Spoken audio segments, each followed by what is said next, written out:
Bersama saya Azlin Arif dalam rentasan berita edisi 1014. Antara paparan utama. Berhenti mencuci baju kotor di tempat awam.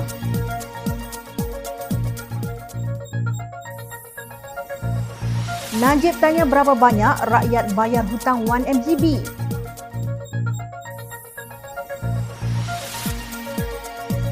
Skandal 1MDB satu fitnah, saksi muncul sebaliknya.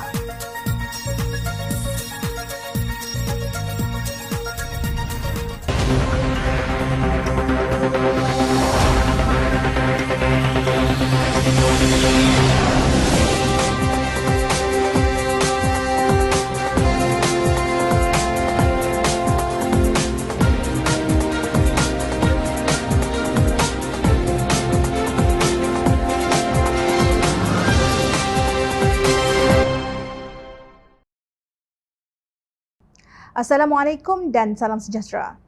Pilihan Raya Negeri Melaka telah selesai, pemenang telah diketahui. Ketua Menteri Datuk Seri Sulaiman Mat Ali sudah mengangkat sumpah pada jam 1 pagi. Baguslah, rajin dan berdedikasi adalah sikap yang terpuji. Diharap sikap itu kekal selepas mengangkat sumpah. Tahniah kepada semua pemenang, yang kalah jangan bersedih. Anggap saja kekalahan ini sebagai pengajaran. Yang menang boleh terus melaksanakan apa yang dirancang dalam manifesto. Sementara yang kalah bukan masanya untuk menyalahkan satu sama lain. Bermuhasabah itu lebih baik. Kata Idimin Grace, do not wash your dirty linen in public. Terjemahannya dalam bahasa Melayu, berhenti mencuci baju kotor di tempat awam. Bagaimanapun, terdapat beberapa peribahasa Melayu yang membawa maksud yang sama, antaranya seperti menepuk air di dulang terpecik muka sendiri. Bagai membuka pekung di dada, umpama meludah ke langit terkena ke muka sendiri dan lain-lain.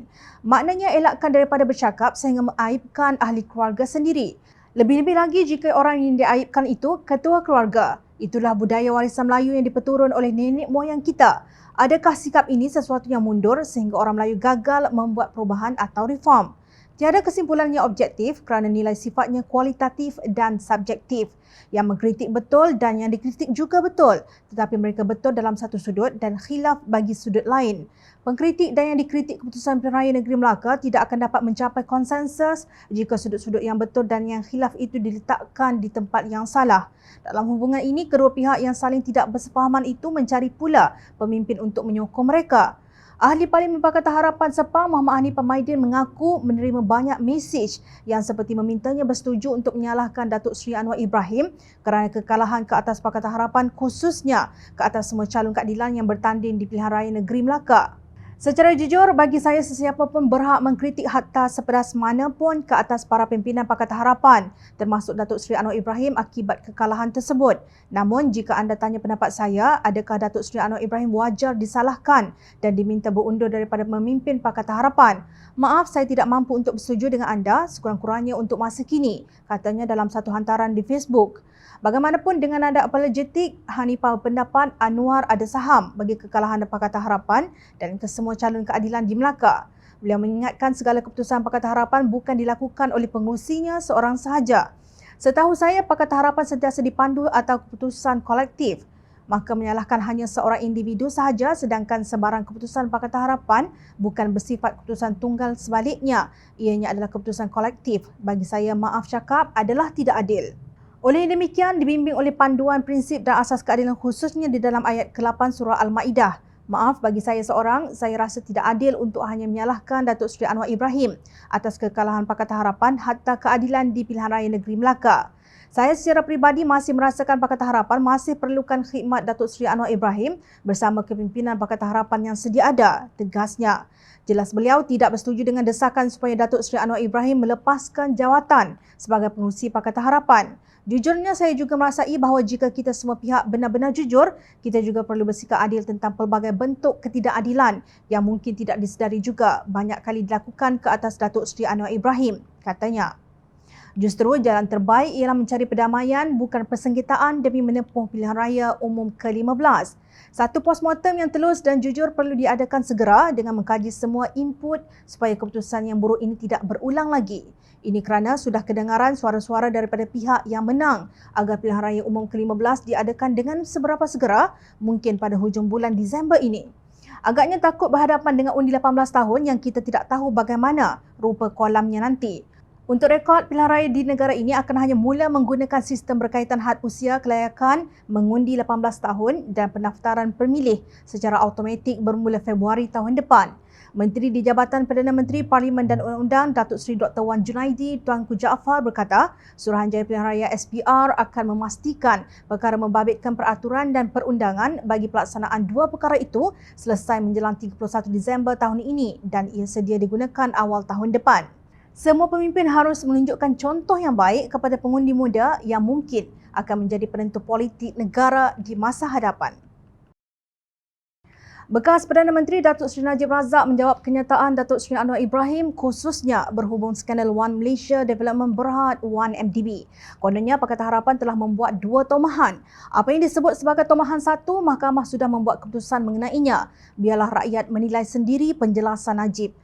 Ini kerana Satu Dunia tahu Najib telah disabitkan bersalah oleh Mahkamah Tinggi Kuala Lumpur dengan hukuman penjara 12 tahun dan denda RM210 juta kerana 7 tuduhan pecah amanah, menyalahgunakan kedudukan dan pengubahan wang haram dana RM42 juta milik SRC International Sdn Bhd SRC. Kini beliau sedang dibicarakan berhubung dengan 4 pertuduhan menggunakan kedudukannya untuk mendapatkan suapan berjumlah RM2.3 bilion daripada dana 1MDB dan 21 pertuduhan pengubahan wang haram membabitkan jumlah yang sama. Dalam hubungan ini, Jom Channel ingin menarik perhatian pendengar mengenai kenyataan Najib yang berbunyi begini. Tomahan 2, rakyat terpaksa tanggung hutang 1MDB sebanyak RM32 bilion. Ini satu lagi fitnah. Berapa sen Anwar sebagai rakyat sudah bayar untuk jelaskan hutang 1MDB tersebut? Jawapan Najib yang berbentuk soalan itu seolah-olah datang daripada seorang macai, bukan bekas Perdana Menteri yang sudah tentu memahami tak banyak sedikit teori ekonomi. Dalam teori ekonomi, wujud apa yang disebut sebagai opportunity cost atau kos melepas. Kos ini ialah faedah yang terlepas yang mungkin boleh diperolehi daripada pilihan yang dikesampingkan atau tidak dipilih. Kos ini juga boleh dianggap sebagai kos tersirat iaitu kos peluang menggunakan sumber yang dimiliki oleh sesebuah organisasi yang boleh digunakan untuk tujuan lain. Di negara ini, organisasi itu ialah Kerajaan Malaysia dan kos itu kini bernilai RM32 bilion. Apa yang kita boleh buat dengan RM32 bilion itu jika kita tidak perlu membayar hutang 1MDB? Tentulah banyak. Mungkin kita boleh membina 1,600 sekolah kebangsaan, setiap satu berharga kira-kira RM20 juta. Tetapi wang daripada hasil cukar rakyat Malaysia ini terpaksa diasingkan untuk membayar hutang 1MDB. Faedah yang dinafikan kerana keperluan untuk membayar hutang 1MDB itulah yang kini ditanggung untuk dibayar oleh rakyat Malaysia. Kelakarnya, boleh pula Najib bertanya berapa banyak Anwar dan rakyat Malaysia sudah bayar untuk menjelaskan hutang 1MDB. Soalan ini bukan sahaja tidak cerdik, malah menghina rakyat Malaysia yang berhak mendapat perkhidmatan yang telah dan akan dinafikan akibat keterpaksaan kerajaan membayar hutang 1MDB. Justru Jom Channel ingin bertanya kepada Najib dan penyokongnya, adakah rakyat menanggung hutang 1MDB itu satu fitnah? Adakah wang untuk membayar hutang 1MDB itu datang dari langit? Hakikatnya, walaupun ia mungkin datang dari cukai dosa judi dan arak, ia tetap datang daripada keringat rakyat. Kenapa Kerajaan Pakatan Harapan tidak dapat mengurangkan hutang prinsipal 1MDB? Soal Najib. Harus diingat berapa lama Pakatan Harapan mentadbir negara sebelum dijatuhkan oleh pengkhianat? Cuma 22 bulan. Berapa lama Najib membuat hutang 1MDB? Sejak ia ditubuhkan pada tahun 2009 ketika Najib menjadi Perdana Menteri Malaysia. Sehingga beliau kalah pilihan raya umum ke-14 selama 10 tahun, beliau tidak juga mengurangkan hutang prinsipal 1MDB. Inikah pula Kerajaan Pakatan Harapan yang hanya berkuasa selama 22 bulan. Kenapa Najib berang dengan soalan Anwar? Kenapa tidak saman adiknya sendiri, Datuk Seri Nazir Razak, selepas pendedahan dalam bukunya What's in the Name yang turut menceritakan mengenai 1MDB? Kasihan sungguh kepada rakyat yang kais pagi makan pagi, kais petang tidak cukup untuk makan malam kerana kerajaan tidak mampu membuat dasar yang mantap demi kebajikan mereka disebabkan halangan bebanan hutang. Jom Channel ulang, itulah bayaran kepada 1MDB yang kini sedang ditanggung oleh rakyat Malaysia, sama ada yang miskin maupun yang kaya. Alkisahnya. Mahkamah Tinggi diberitahu ahli perniagaan Low Tejo atau Jolo bukan sekadar kenal tetapi mempunyai hubungan baik dengan bekas Perdana Menteri Datuk Seri Najib Razak. Ahli perniagaan dalam buruan itu merujuk Najib sebagai bos atau PM menerusi percakapan serta cadangannya dalam mesyuarat jawatankuasa pemandu Lembaga Pelaburan Terengganu TIA. TIA adalah syarikat pelaburan strategik yang kemudian dijenamakan semula sebagai One Malaysia Development Berhad 1MDB. Bekas pengarah bukan eksekutif 1MDB Tan Sri Ismi Ismail dalam keterangannya di Mahkamah Tinggi berkata apa yang beliau nampak ketika Jolo berada dalam jawatankuasa pemandu TIA adalah lelaki itu berperanan sebagai penasihat Najib. Menurut Ismi, Jolo hanya mempunyai lantikan rasmi dalam jawatankuasa pemandu TIA sahaja dan tiada cadangan untuk melantiknya dalam 1MDB. Apa yang saya tahu, Jolo masih berada di sebalik tabir 1MDB kerana saya dan ahli lembaga pengarah BOD yang lain selalu menerima email daripada beliau iaitu cadangan kepada lembaga pengarah dan pihak pengurusan berkenaan pelaburan dan pembangunan yang akan dijalankan oleh 1MDB. Saya tidak tahu apa kapasiti Jolo memberikan email itu dan tahap pembabitan beliau dalam 1MDB. Apa yang saya dan BOD tahu, Jolo mempunyai hubungan yang sangat baik dengan Najib. Disebabkan hubungan baik ini, BOD tidak mengabaikan langsung cadangan Jolo. Tetapi apa yang saya lihat dalam BOD, setiap perkara itu mestilah melalui arahan yang betul dan mengikut prosedur, katanya lapor Berita Harian. Saksi penawaan ke-13 itu berkata pengenalannya dengan Jolo adalah ketika pelantikan jawatankuasa pemandu TIA di Istana Terengganu pada awal 2009. Jolo memperkenalkan diri secara santai. Ismi mendakwa tidak mengetahui kapasiti Jolo hadir dalam majlis berkenaan. Namun, beliau beranggapan dan berpandangan ketika itu bahawa Jolo adalah penasihat kepada Sultan Terengganu, Sultan Mizan Zainal Abidin. Jelas saksi, TIA ditubuhkan bertujuan menarik pelaburan dan melaksanakan pembangunan di Terengganu yang konsep asal antaranya membangunkan Pulau Bidung. Ismi berkata demikian ketika membacakan pernyataan saksinya dalam pembicaraan terhadap Najib. Najib yang juga pengerusi Lembaga Penasihat Barisan Nasional berdepan 4 tuduhan menyalahgunakan kedudukannya untuk memperolehi rasuah berjumlah 2.3 bilion ringgit daripada dana 1MDB dan 21 pertuduhan pengubahan wang haram membabitkan jumlah yang sama. Mengenai kerjasama JV 1MDB dengan Petro Saudi International Limited PSI yang ditandatangani pada tahun 2009, Ismi berkata pengerusi ahli lembaga pengarah 1MDB ketika itu Tan Sri Muhammad Bakir Saleh berang apabila mengetahui terdapat beberapa isu yang meragukan berhubung perjanjian 1MDB dengan PSI. Katanya JV tersebut berbeza dengan apa yang dipersetujui sebelumnya dengan beberapa klausa tambahan pada perjanjian. Sedangkan perjanjian 1MDB dengan PSI sepatutnya merupakan inisiatif antara kerajaan dengan kerajaan.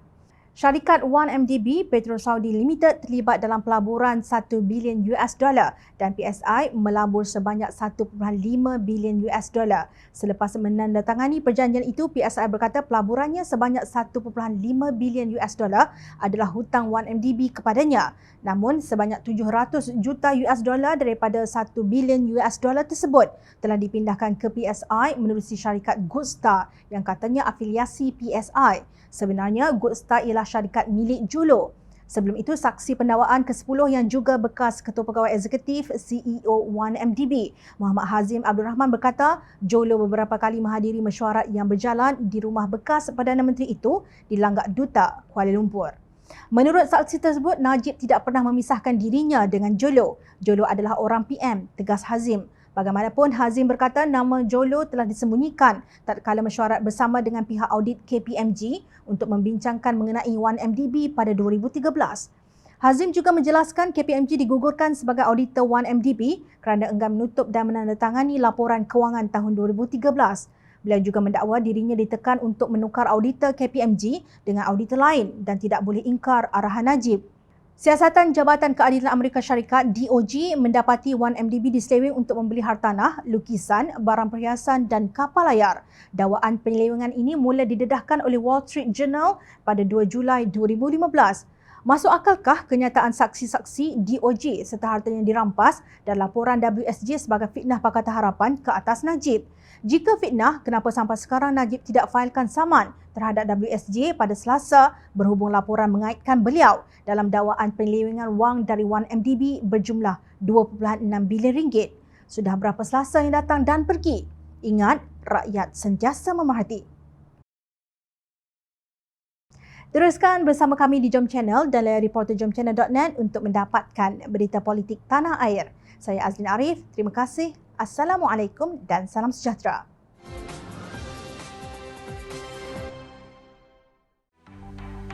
Mencari maklumat dan berita politik yang bebas, kupasan yang tepat, panas. Dapatkannya secara eksklusif hanya di Jom Channel.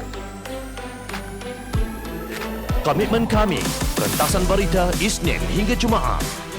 Berbicara dan isu semasa, kami garapkan secara langsung. Panel-panel berkaliber dan profesional. Interaktif, pandangan anda kami raikan. Jangan lupa bersama kami di setiap hujung minggu dalam edisi khas mingguan. Jom channel, moving forward, sharing a new experience.